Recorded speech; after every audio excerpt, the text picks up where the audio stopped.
Christmas, Happy New Year, and good tidings to you all. This is Craig Lane of we'll just say the entity Health Alchemy, the gospel of health. And in the gospel, we're going to share choosing love. I like to have a Christmas offering for those around me, and I've written poetry and whatnots over the years. And this year, there's a very special person in my life that will leave her anonymous, but I chose love when I chose her, and she repeatedly pointed me back to myself, to realize that the love that was projected onto her was something I needed to know for myself and of myself.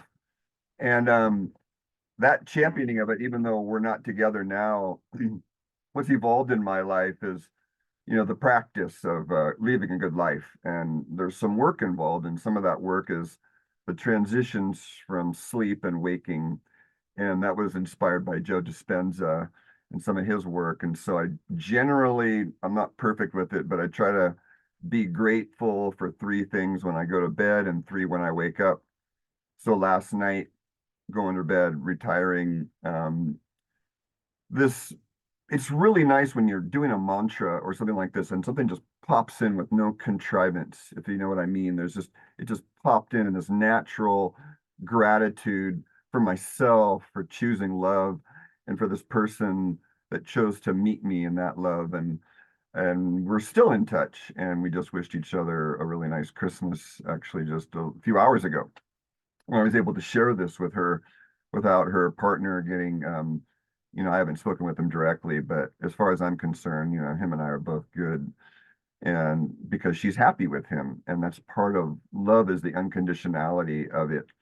So last night going to bed, choosing love meant choosing this person that on some level the insight came in of, you chose this person even though part of you knew you were not going to be together forever. And this, in spite of the pain you knew might come from the parting, you still chose the 4 years with this person, and the following years of choosing, in spite of not getting, quote, what the ego wanted, the love never really went anywhere. And so it was what I call management and transformation, and bringing that really back to myself. So there was a little bit of a tear filled going to bed last night. And to illustrate the point that what my teacher Adyashanti says for Christmas, so many Christmas gatherings, and this one's not about Christmas, but I'm bringing it into Christmas, is every love sheds a tear. And what do you mean by that? Well, I'm going to read on a screen share here, Kahlil Gibran, which I'm not even going to try and pronounce. One of my Islamic friends would laugh at, you can all laugh at me. I don't know how to say his name correctly, but this mystic dude, amazing person, lived right here, 1833 to 1931. So if you want to follow along, I'm going to read this because it's really about the true face of love and its many faces. So we won't go into the Almitra. I don't know the backstory there. I just know that I loved the prophet. My mom had it by her bed, and I was always mystified by it. And by the way, the plant behind me you see there is agrimony, if you're wondering. And look at the sprout coming out. Looks like a pine cone, pineal gland, and it's up because of Christmas, the Christ consciousness, which, if you want to even just, whether you're on one side of the fence and true Christian believer, to the other side of the Gnostics, the gnosis, the knowing, figure it out for yourself, feel it for yourself, get the grace. Either way, those two parties are meeting in the same place, which is the divine. And this is sort of the spiritual summer and the physical winter.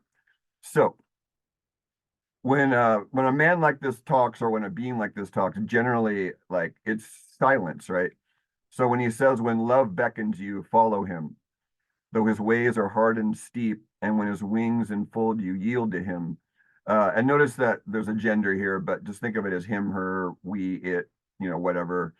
Though the sword hidden amongst his pinions may wound you, and when he speaks to you, believe in him, though his voice may shatter your dreams as the north wind lays waste the garden. And that's the pruning of the ego, you can say. I'll have a slight commentary here, each paragraph. And so the pruning of the ego can be done voluntarily to some degree, but there's a lot of grace. And a lot of what spirituality actually is a demolition project, which, to put it, that's putting it sort of dramatically. It's really just identity gets shifted from ego running the show to ego in the back seat where it belongs and doing its correct function, which is putting food in this mouth and not figuring out the nature of the universe. Okay, next. For even as love crowns you, so shall he, her, it crucify you. Even as he is for your growth, so he is for your pruning. Even as he ascends to your height and caresses your tenderest branches that quiver in the sun, so shall he descend to your roots and shake them in their clinging to the earth. Like sheaves of corn, he gathers you unto himself. He threshes you to make you naked. He sifts to free you from your husks. He grinds you to a whiteness. He kneads you until you are pliant. And then he assigns you to his sacred fire that you may become sacred bread for God's sacred feast.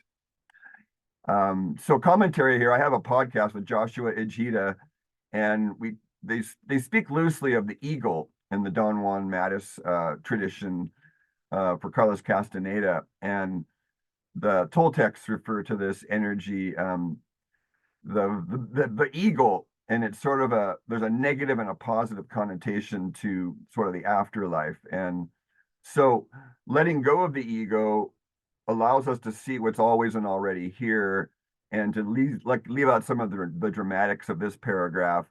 Generally, when you're on the path, there are times where I know that I've had, for the I statement it, a lot of unknown, even doubt, and because we're working through belief to get to experience, okay?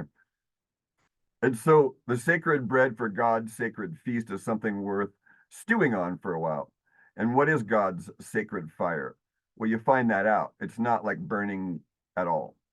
Think of the word discernment and true truth versus judgmental truth, which is subjective, and discernment is always objective. All these things shall love do unto you, that you may know the secret of your heart, and in that knowledge become a fragment of life's heart.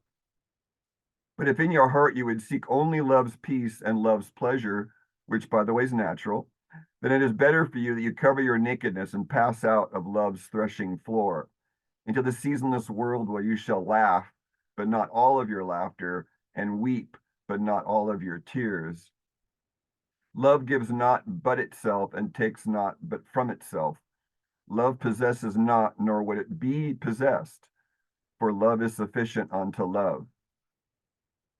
When you love, you should not say, God is in my heart, but rather, I am in the heart of God. And think not you can direct the course of love, for love, if it finds you worthy, directs your course. And commentary there, Adyashanti, one of the greatest statements that came out of his mouth was something like this, like, you don't exist within time. Time exists within you, what you are, exists within you. So there's the same statement there as I am in the heart of God. And when love finds us worthy, that's grace. And we find ourselves following this thing that's always and already present, because it only exists in the present. You can't love in the past because the past doesn't exist, and you can't love in the future because that doesn't exist either. You can only love now and find what's here. Love has no desire but to fulfill itself. But if you love and must needs have desires, let these be your desires. To melt and be like a running brook that sings its melody to the night. To know the pain of too much tenderness. To be wounded by your own understanding of love. And bleed willingly and joyfully, to wake at dawn with a winged heart and give thanks for another day of loving. To rest at the noon hour and meditate love's ecstasy. To return home at eventide with gratitude, and then to sleep with a prayer for the beloved in your heart and a song of praise upon your lips. Happy New Year, folks. I hope you find this worthwhile and inspiring to watch, take in, and examine the pointer. Explore it for yourself. Namaste.